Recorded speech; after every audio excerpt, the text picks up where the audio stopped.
Okay, we have an action-packed Mishnah today. Mishnah 11. Two rabbis. The minute you get two rabbis squeezed into the same Mishnah, that already gets you thinking, why? Why did they put the two of them together? So what we'll do, as we always do, is we'll first briefly meet who the two Tanoim are, and then we'll have a look at what it is that they say, and then we'll try and piece it all together and see why on earth are these statements both in the same Mishnah. So let's start first with the rabbis. The first rabbi is called Rabbi Eliezer Rabbi Yaakov. The second is called Rabbi Yochanan Asandler. So I'm just curious if you've heard of the two of them? No? Yes? No? So Rabbi Eliezer Rabbi Yaakov and Rabbi Yochanan Asandler are both students of Rabbi Akiva. So that fits nicely with where we are chronologically. We're dealing with teachings of students of Rabbi Akiva. In fact, Rabbi Yochanan Asandler was known as the expert in Rabbi Akiva's teachings. So very often when they needed to verify something, they'd go to him. He'd be the go-to person because he was so clear in Rabbi Akiva's teachings. In fact, it's an interesting story. When Rabbi Akiva was already arrested by the Romans, there was a big question in the yeshiva. The question was, as we well know, if a person chas v'shalom passes away without children, so they have a mitzvah called yibum, right? Which is that the widow is then to marry one of the brothers. And if it's not a suitable shidduch, what do? Chalitza, right? So now here was the question that came up in the yeshiva. If chalitza occurs without witnesses, is it still valid as chalitza? Nobody knew the answer. And Rabbi Akiva, who was the greatest scholar of the generation, was in prison. So Rabbi Yochanan Asandler dressed up as a peddler, and he went and he stood outside the prison, and he started making this whole announcement. Who needs to buy needles? Who needs to buy trinkets? Whatever it was that he was selling. And then while he was about it, while he was making his announcement, he said, and who knows what you do if there's a chalitza without witnesses? In the course of his announcements. So the next thing, he hears a voice from inside the prison walls to say, do you also sell kashin? Kashin are like straws, but it was a play on words. And then he said again, do you sell any kasherin? In other words, kosher. And then they knew that it was kosher, and they went back. So that's one of the stories of Rabbi Yochanan Asandler. How did he get his name, by the way? So Rabbi Eliezer ben Yaakov, we don't hear very much about him. Rabbi Yochanan Asandler is perhaps a little bit more well-known. Rabbi Eliezer ben Yaakov was considered the big expert on the laws associated with the Beis HaMikdash. So that's interesting. And there's a very interesting story also with one of his students, who was a brilliant scholar. And at some point he lost his memory. He had some illness and he lost his memory, completely lost, forgot everything that he had learned. It's a lot of fun, right, to cough in today's world. Everybody moves back a row. So he forgot everything, and this Rabbi Eliezer Rabbi Yaakov davened for him, and he was blessed to regain his memory. Those are some of the anecdotes that we know about him. Rabbi Yochanan Asandler, how did he get his name? Like the what? He did the chalitza. Oh, exactly. So there, right? Because there's the story of the chalitza, because that's a story of a sandal, right? That's what you have to use. You have to use a kind of a shoe in order to do chalitza. Now, by the way, it's a family name that's still used till today, right? Sandler. Obviously, where it comes from. Maybe they can track their lineage back to Rabbi Yochanan Asandler. So, what's a sandler? It's a job. A sandlar is a job. What's the job? Shoemaker.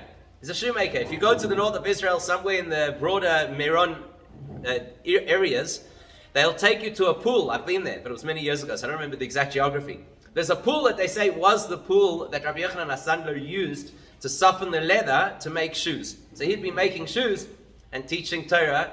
Those were his occupations. There's another opinion, by the way, that sandlar is actually a play on words. Sometimes words are associated phonetically rather than in the actual letters.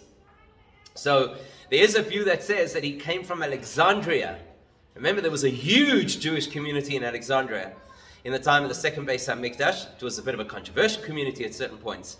And Rabbi Yochanan apparently came from there, so Alexandria was nicknamed Sandler.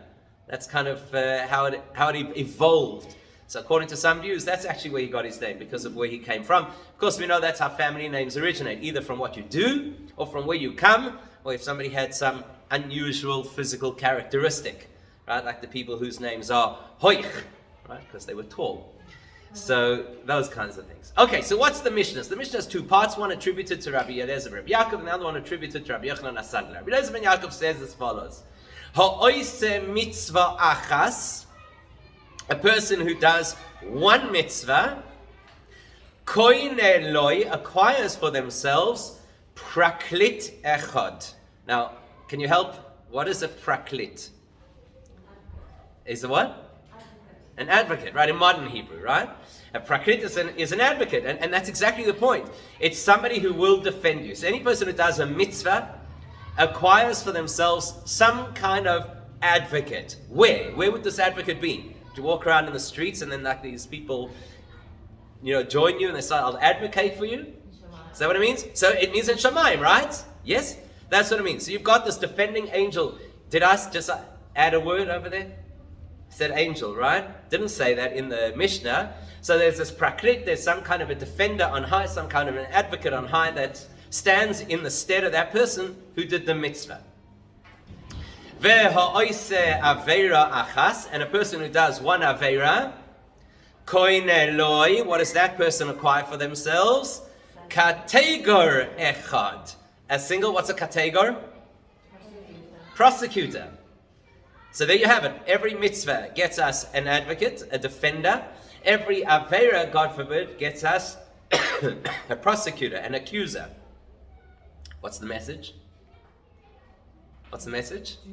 Make sure you got more mitzvahs, right? Surely that's the message. Is that the message? I don't know. We'll see. We'll see if that's the message. Let me ask you this. Are you familiar with the word kategor in Torah literature? Have you seen that word before? Kategor, and a prosecutor in Torah literature. Have you come across it before? What is the opposite? What's the antonym of kategor that we usually use? Sanegor. So why don't we say sanegor over here? Why praklit? What's a praklit? So let's just analyze these words because they're not common words. What does kategor mean? The actual word, kategor, it means somebody who riles up negative energy. Angaria is dispute. So kategoria is somebody who tries to stir up some kind of negativity against a person. And sanegor comes from the word sonei kategor, somebody who hates that. So therefore they want to defend. Usually you find that the antonym to kategor is sanegor, and here we don't do that. Here it's a praklit. So what is a praklit? Okay, let's break the word apart. What?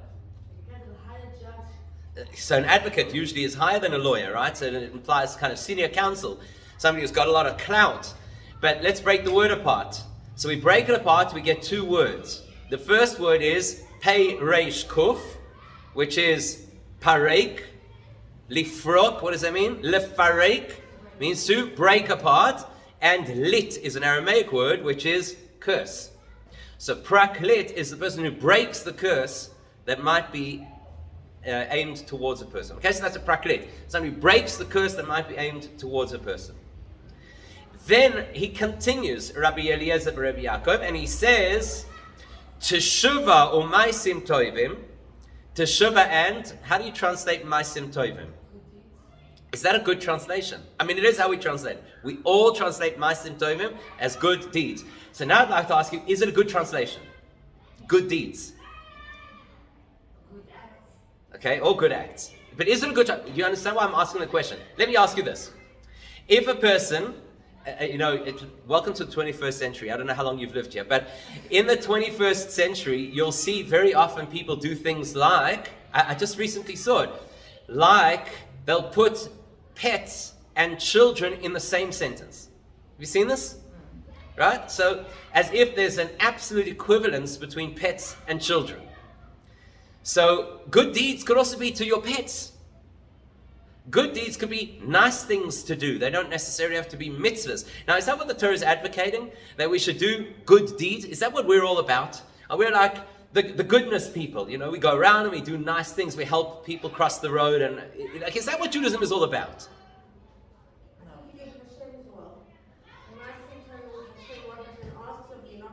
So how do we say that, what Hashem asks of us? How do we normally say that? In conventional, we call it mitzvahs, right? So why is he saying Ma'asim Tovim? Okay, so we'll have to come back to that and understand what that means. we are going to, please God, today learn a new definition of the term Ma'asim Tovim, so that it will never just be that neutral parav, la, nice to have, oh, we're all going to be good people. Okay, it will be a different explanation. So what does he say? Teshuva and Ma'asim Tovim kisris bifnei hapur oniyos. So they're like a shield against misfortune. A shield against misfortune. So, everybody today, of course, is very used to wearing shields against misfortune. Right? We've been wearing them for like 2 years. Our shields against misfortune. So the question is, what exactly is he telling us over here? That Teshuva and Ma'asim Tovim are like shields against misfortune. Let's go back. The beginning of the Mishnah said that if you do a mitzvah, what do you get? A praklit, an advocate on high. Now, surely the advocate's job is to protect you. So then what's the difference between saying a mitzvah gets you an advocate and Teshuva and Ma'asim Tovim get you a shield? I mean, it's nice, poetic, but what actually is the difference? Remember, in Mishnah, every single word is extremely carefully chosen. So if we said praklit and then we said tris, that's two different things. And if we say mitzvah and then we say Teshuva and Ma'asim Tovim, that's two different things. So we need to examine and understand what the two are. So that's the first part of the Mishnah. Now, at face value, many of the Misfortune point out immediately that the message of this mitzvah, of this Mishnah is, that was Freudian, the message of this Mishnah is, don't underestimate the value of a single mitzvah.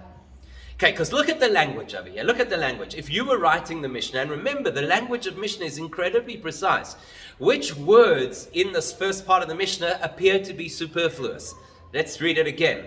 Ha'oise mitzvah achas, a person who does one mitzvah, koin eloi praklit echad, gets for themselves one advocate. Which words seem to be superfluous? Exactly. Why do you have to say one? If you say, it could have read as follows, ha'oise mitzvah, if a person does a mitzvah, koin eloi praklit, they get an advocate. Why do we have to say one mitzvah, one advocate? Okay?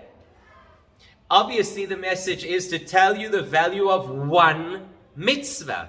Ha'oise mitzvah achas. A person could very well think, but I've got so much history, so many things that are not the way that they should be. Who says the one mitzvah is going to stand in my stead? So comes along Rabbi Yochanan and he says, no, look, ha'oise mitzvah achas. The minute you do one positive mitzvah, you have already made a huge difference, at least to yourself. Now we know that the Rambam speaks about this in Hilchos Teshuva. It's a very interesting statement that the Rambam makes, a very interesting analysis. So the Rambam says, La'olam yireh adam, a person should always see themselves ki'ilu chetziyoi chai v'chetziyoi zakai. That you are in absolutely perfect balance, exactly halfway merit and exactly halfway the opposite. So that's what we would call the tightrope, yes? You're in exact balance. It's like a balanced diet, yes? You know what a balanced diet is? Food in each hand. So this is spiritual balance. What's spiritual balance? Half good and half bad. And I make a joke of it, but it's not such a joke, because very often when we encourage people that they should get more involved in their spiritual journey and they should become more observant, what do people often say? It's very important to live a balanced life. Which is Yetzer Hara code for don't make me do too many Jewish things. Right? Balanced life is half good and half bad. That's not really where we want to be. Right? Am I correct? I mean, I don't think that's where anybody wants to be. Exactly teetering on the exact balance between half good and half bad. Says the Rambam, therefore, asa ma'aseh tohiv, if you do one good action, Machria oisoi, but the Rambam doesn't stop there. Not only does it tip your scale, but he continues, Ve'eskol ha'oilam kuloi lekaf schus. It moves the whole world into the black, into positive territory. Or maybe Yeshua v'hatzala loi ulechol ha'oilam kuloi. And it brings salvation to you and the entire world. So, mitzvah achas. One mitzvah is a huge thing. It's not as simple. It's just simply, you do a mitzvah. So thank God, one day after 120 years, when I pitch up over there, there'll be my advocates lined up. Because, sometimes we're not sure of how many of the other guys we attract, but at least I know I've got my advocates lined up. It's much more than that. it's something that has this incredible impact on the entire world, or so it would appear to indicate. So now I'd like to ask you a question. A number of the Misfortune bring this up. Have you ever heard the concept of us creating angels? Would you say that resonates with this Mishnah, with this statement of Rabbi Yaakov? Yes? So let's do it again. If you do one mitzvah, you acquire for yourself one advocate. So now what's the principle that we're often told about creating angels? Let's just unpack that principle for a second, and then we'll see if this is exactly what the Mishnah is talking about. So how does it work? How do we create angels? By speaking. Yes? How else do we create angels? Doing mitzvahs. So if you create an angel, what's the correct Hebrew term for that? Borei, yotzer. One of those words that implies creating something. Here the expression is koineh, to acquire. So we've got to analyze why. Why is the word over here to koineh, to acquire an angel? So we'll have to come back to that. Before we do that, I'm sure you're familiar with a very famous moment in Jewish history where Yaakov is on his way running from home, or more correctly, running from an older brother who was a real bully, and he's on his way to where? Lavan. That's what we call out of the pot and into the fire. I mean, let's be honest. It's not exactly a great welcoming environment. So Yaakov's on his way to Lavan, and very famously, he lies down to go to sleep. What does he do before he goes to sleep? He puts stones around his head. We spoke about this. Yes, last week, about Torah. So he puts stones around his head, and then he goes to sleep and he has a dream. Very famous dream. V'hinei sulam mutzav arza. There is a ladder that stands firmly on the ground. V'roishoi megia hashamayma, and its head reaches into the heavens. V'hinei malachei Elokim oilim v'yordim boy, and there are these divine angels climbing and descending the ladder. What's wrong with that picture?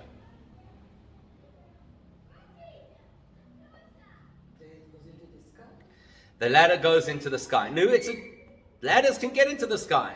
I suppose. I mean, it is strange for us, right, as an image to imagine a ladder that extends all the way into the sky. Fine, okay, and maybe disappear into the clouds. Maybe that. But what's fundamentally odd about this image? Maybe that they come from this world. Exactly. Where do you expect angels to originate?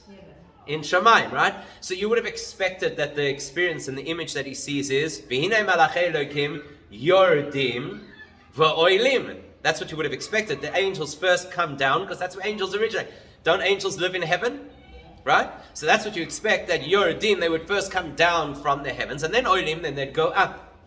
Now, because the image of this particular dream, and it's one of the most well-known stories in the whole of the Tanakh about a dream, because it's an image of angels that go up first, all of the Meforshim want to know why.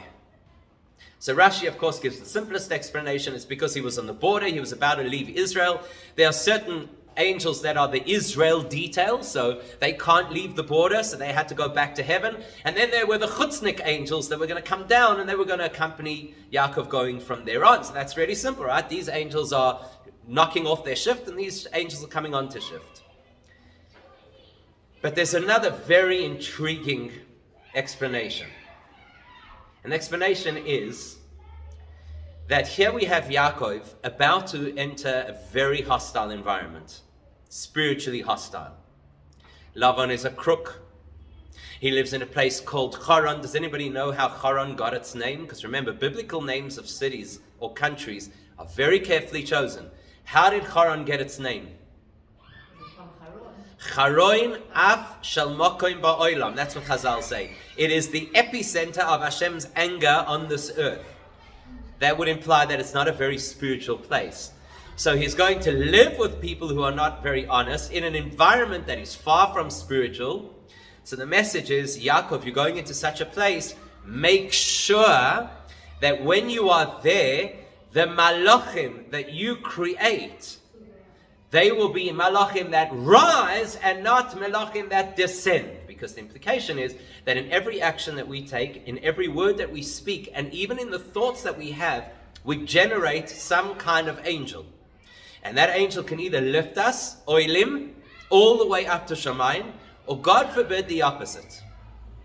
And it would seem exactly, and this again is a number of the Misfortune say that that's how it is in this Mishnah. That's what Rabbi Yaakov is telling us. If you do mitzvahs, you create the kind of spiritual beings that lift you up. Praklitim. You've got this advocate in heaven. And if the opposite, God forbid, even if it's Aveira Achas, because that's what happens, right? Very often we tell ourselves, it's just one Aveira. One little Aveira. Now we get a little bit familiar. Aveira. It's not even a real Aveira. It's like an Aveira, right? So that's what it's telling us ostensibly, is that you have to know that every choice that we make either will create an energy that lifts us, or God forbid it will create an energy that drags us down. So it's a warning in a sense.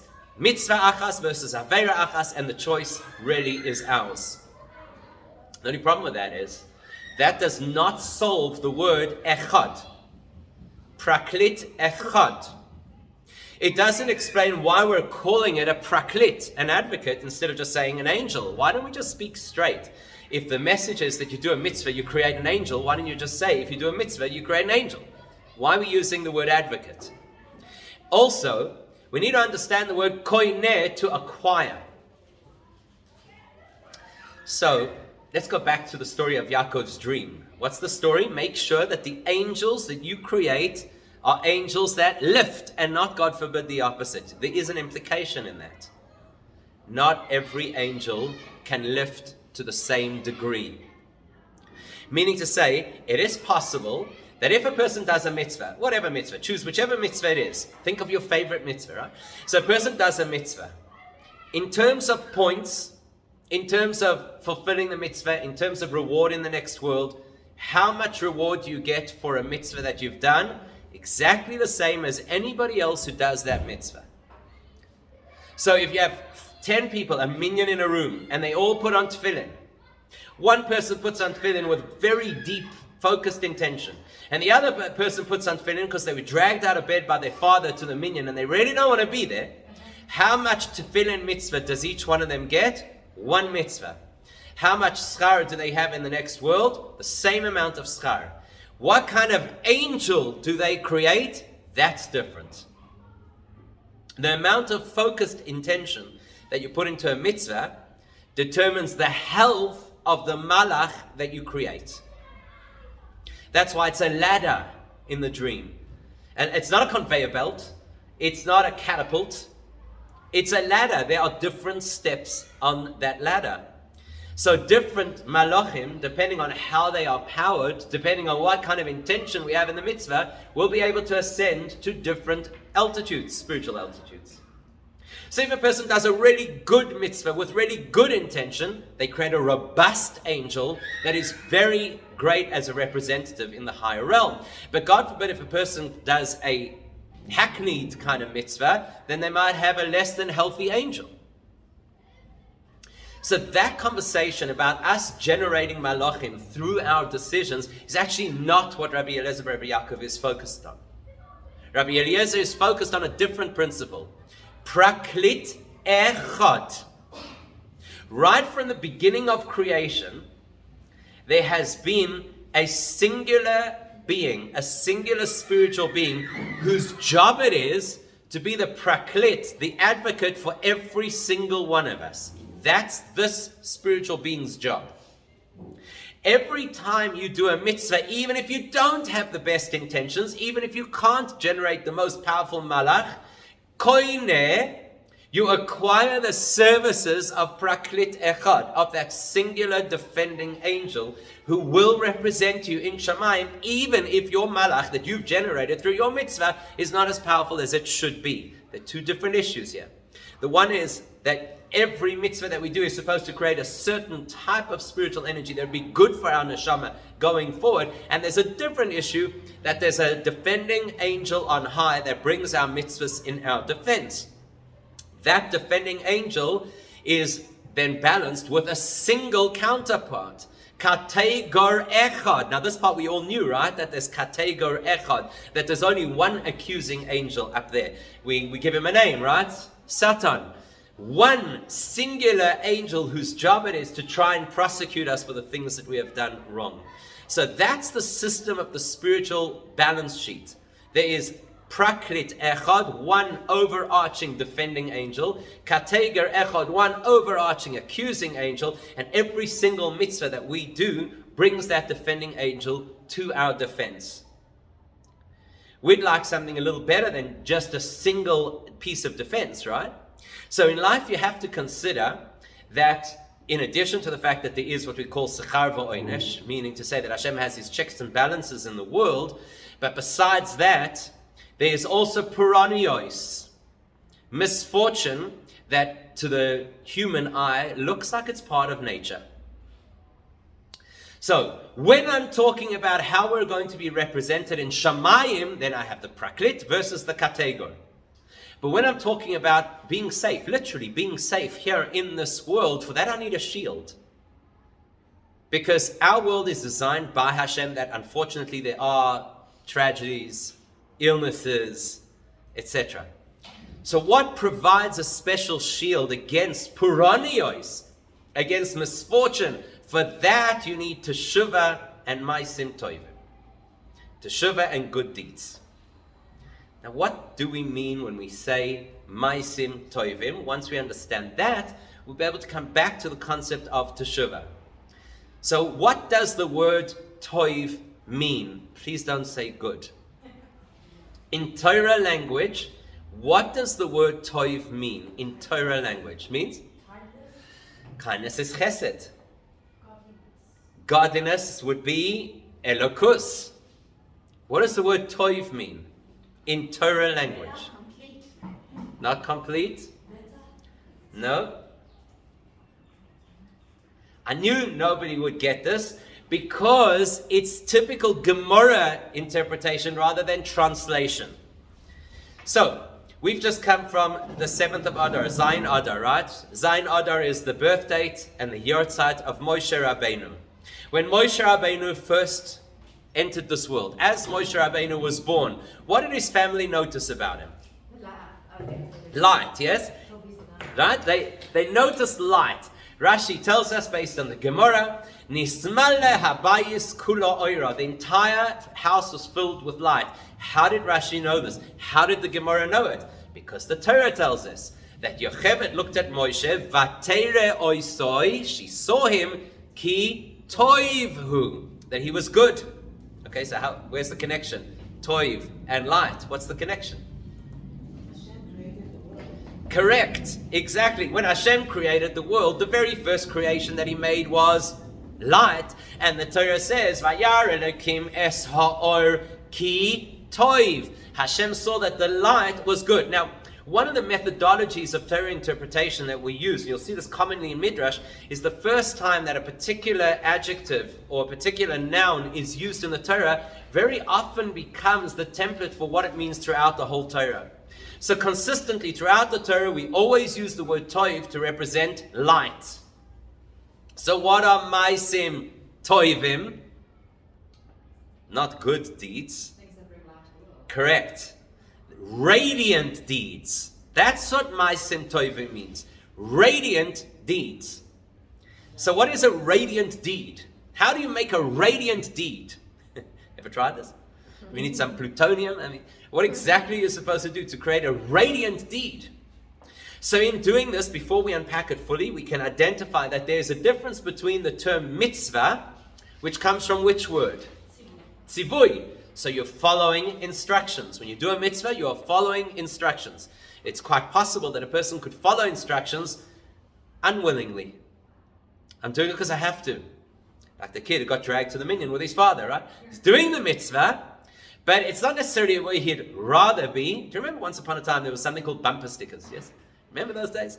And they often used to have a bumper sticker on a person's car that said, I would rather be playing golf. That's a mitzvah. I'm doing what I have to do, but if I were given the choice, I'd be doing something else. Mitzvah does not tell me about your feelings. It only tells me about your behavior. So therefore, the goal is not simply to do mitzvahs. The goal is to do ma'asim toivim, where those mitzvahs are so imbued with enthusiasm and with focus and with passion that they actually shine. Now, that's not so far-fetched because we know this from our own experience. We know that sometimes you meet a person and you see that the way that that person is engaged with a particular part of their Judaism, you can just see the glow, you can see the radiance, you can see the excitement. In fact, the Gemara uses this expression because there's a common conversation that happens a number of times in the Gemara where one rabbi turns to another rabbi and he says, Avuch, your father, b'mai havei zahir tefei. Literal translation, which mitzvah was he most careful about, right? Tizaher means be careful, right? So which mitzvah was your father most careful about? But that word also is related to the word zohar. What's zohar? A shine. B'mai havei zahir tefei. Which mitzvah made your father shine? Ma'asim tovim. We all know this. Each one of us has a certain mitzvah where we shine. We come alive. Now the goal is not simply to keep to the mitzvah that we naturally shine in. The goal is to make them all shine. Ma'asim tovim. Now that's not always so simple. Because it means we have to have focused intention. It means we have to have enthusiasm. It means we have to really be invested in the mitzvah that we're doing. B'chol nafshecha, b'chol levavcha, b'chol nafshecha, b'chol mo'idecha. You know, with absolute investment. Sometimes you look back and say, oops, I missed that. I did the mitzvah, but I did it kind of schlepping through the sand. Ever had that experience? Okay, you don't have to answer. But right, sometimes we had that experience. You do the mitzvah, I kind of drag my feet through the mitzvah. So can you fix it? So what's Teshuva now? Teshuva, if you think Ma'asim Tovim is a misrepresented phrase, because everybody thinks it's just like good deeds and, you know, let's sit around the bonfire. So in the same way, Teshuva is one of the most misrepresented words in Torah. Because if you tell me that a person did something wrong, and now they have to do Teshuva to fix what they did, I can understand that. But if I did something right, I did the mitzvah, I just didn't do it with enough shine, enthusiasm, passion, why do I need to do Teshuva? Doesn't it sound like the wrong language? Teshuva is, you know, it's Yom Kippur stuff. It's Al Chait. It's feeling remorse. So what is this business of Teshuva if I did something right? Now that's a shocker. Can you imagine? Just when we thought that we knew how much Judaism demanded of us, we discover that sometimes you have to do Teshuva for the things you did right. Isn't that exciting? It's exactly what you wanted to hear, right? So think of it this way. Think of it, imagine if you had a diamond. And imagine if the diamond had been buried for 6 years in the back of somebody's filthy backyard. Would it still be a diamond? Obviously. I mean, nobody would even bat an eyelid. Obviously, it's still a diamond. So, does that mean that if somebody finds that diamond, excavates it out of the mud, washes it, it will shine again? Yes? So what does that tell you? That tells you that there are certain things that fundamentally, no matter where you put them, are always radiant. The problem is not the object, the problem is the surroundings.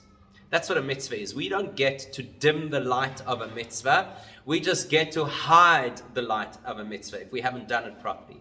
So the goal of Teshuva is that it's possible to go back, not simply to atone for what I've done wrong, but to go back and say that enthusiasm, that passion that should have been in that mitzvah and wasn't there, I'm going to dig up that enthusiasm now every time I do that mitzvah going forward. So now I reveal that actually that mitzvah was always a diamond. That's what he's telling us over here. Teshuva ma'asim tovim go hand in hand. Teshuva is the way by which our deeds become not just mitzvahs, not just always the expression of Chazal goes, mitzvah sanoshim melumada, where you just do things out of habit, but rather it's actually ma'asim tovim, illuminated mitzvahs. Every one of us is capable of doing that, even in retrospect. And primarily that happens by how am I going to treat this mitzvah going forward from here on. That's what Rabbi Yochanan wants us to know. A mitzvah on its own gives you a single dose of protection. But a ma'asim tovim kind of mitzvah gives you a shield of protection that is obviously far greater than the individual mitzvah. Is there a connection between being light to the other nations according to ma'asim tovim? Such a great question, right? Because Now that we're dealing with all the politically correct terminology, Ma'asim Tovim, good deeds. So in the politically correct arena, Ma'asim Tovim just means doing things that make other people feel good. And so therefore, when people say Or Lagoyim, that we're supposed to be a light unto the nations, they just carry it right through. We're supposed to be humanitarians, and that's not what it means at all. It means that we're supposed to perform mitzvahs in such a beautiful way that it becomes so illuminated that other people, when they see us, they feel, wow, we would like to at least, if not be those people, be connected to those people. I have to tell you a story which ties into the Dirty Diamonds. So many, many years ago, when I was in high school, in the Torah Academy Boys High School, we had a Shabbaton in the Drakensberg. And we did a hike on the Friday. And unfortunately, on the way down from the hike, we had plenty of time till Shabbos, but on the way down from the hike, one of the boys developed vertigo. And he could not take a step down. It was very scary. So a few of us literally had to hold him and guide him step by step. So a hike that should have taken maybe an hour on the way down ended up taking like 3 hours on the way down. So by the time we got to the bus to drive back to the place we were staying for Shabbos, it was already the time for candle lighting. So we zoomed back, and about 100 boys jump off the bus straight off this hike, a section of which was called the mudslide for good reason. You can imagine what everybody looked like. Came dashing out of the bus. There were literally like 7 minutes till Shkia. And like 7 minutes later, everybody walked out. Suits, ties, white shirts. So there was this Afrikaans family who was staying in the same place. And they came over to Rabbi Yochanan, the principal of the school at the time. And they said, you have to tell us how you do that. How do you transform these people, right? So that's Or Lagoyim. That's what it means. When your Yiddishkeit shines to such an extent that other people come over and say, like, how do you do that? We want to be part of that. That's really the goal. So, okay, there's a lot we could talk about on the topic of Teshuva, but Teshuva deserves its own series of shiurim, not just because it's mentioned as a word in this Mishnah. Let's go to the second part of the Mishnah. Rabbi Yochanan Asandla Oimer. Rabbi Yochanan Asandla says, Kol Knesiyah Shehi L'Shem Shamayim. Any gathering, now you've got to be careful because the word Knesiyah in modern Hebrew has a different connotation, right? So any gathering that is for the sake of heaven, Sofa Lehiskayim, will have enduring outcome.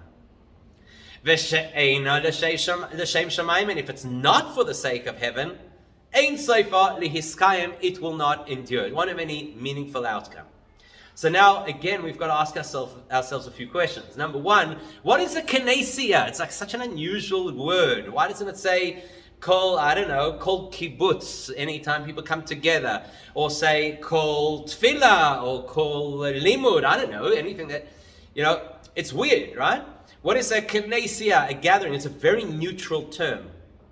Number two, what do you mean, l'shem shamayim, for the sake of heaven? There's an implication in that. What's the implication? If I say that something is for the sake of heaven, what am I implying? It's not heavenly itself. In other words, you don't daven for the sake of heaven, because davening is already heavenly. It's already what Hashem wants. You don't have to do it for the sake of heaven. So what kind of thing do you have to do for the sake of heaven? Neutral activities. So you could, for example, do a business deal, l'shem shamayim. Why are you doing this business deal? So that, number one, you can practice the laws of honest business. Number two, so that you could give tzedakah. Number three, so you could connect with another person and maybe use it as an opportunity to bring them closer to the Yiddishkeit. That's the Shem Shamayim, for the sake of heaven. So by calling these gatherings L'Shem Shamayim, the implication is that the gathering itself is not a holy gathering. So immediately, all of the Meforshim point that out. We're not talking over here about a gathering that is specifically for the sake of mitzvahs, and yet it could still be l'shem shamayim, for the purpose of heaven. And if you have, there's the lesson, if you have a gathering of people that is directed for a higher purpose, it will always have enduring value. Whereas if it's not l'shem shamayim, if it's not for the sake of heaven, and there the Bar Tanura and others immediately say, even if it is for the sake of a mitzvah, but it's not l'shem shamayim, because unfortunately that can happen. A person could do a mitzvah and have the wrong intentions. Not only do you not have the right intentions, but you have the wrong intentions. So why does a person do a mitzvah? Because then everybody's going to recognize me as a big deal and I'm going to get a lot of accolades, and suddenly it becomes the way to feed my ego. So then, Ein Sofer Li'iskayim, it will not endure. What's the connection between the first and second part of the Mishnah? They seem so unrelated. So let's ask ourselves a very important question. A question that we all need the answer to. What is the value of me doing a mitzvah with the wrong intentions? Not with a malicious intention, like I want to abuse the mitzvah for myself. What is the value of me doing a mitzvah for the wrong reasons? For example, what kind of wrong reasons? If a person does a mitzvah because they want, like the Gemara says, if a person gives tzedakah so that their child will get better from an illness. Is that the reason to do a mitzvah? No. What happens if a person says, I'm going to do a mitzvah because I want Hashem to bless the business deal that I have later today? What happens if a person says, I'm going to do a mitzvah because I want to be sure that I've got a good position in Gan Eden? So I'm not doing it to serve Hashem, I'm doing it to serve me.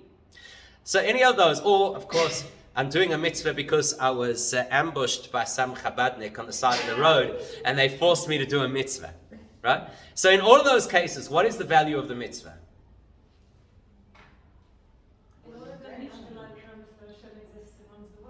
So what's the value of the mitzvah? Okay?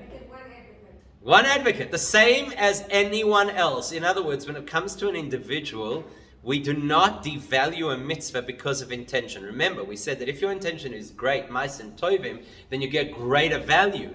But the mitzvah is not reduced. You get more in your life by adding more to the focus of the mitzvah.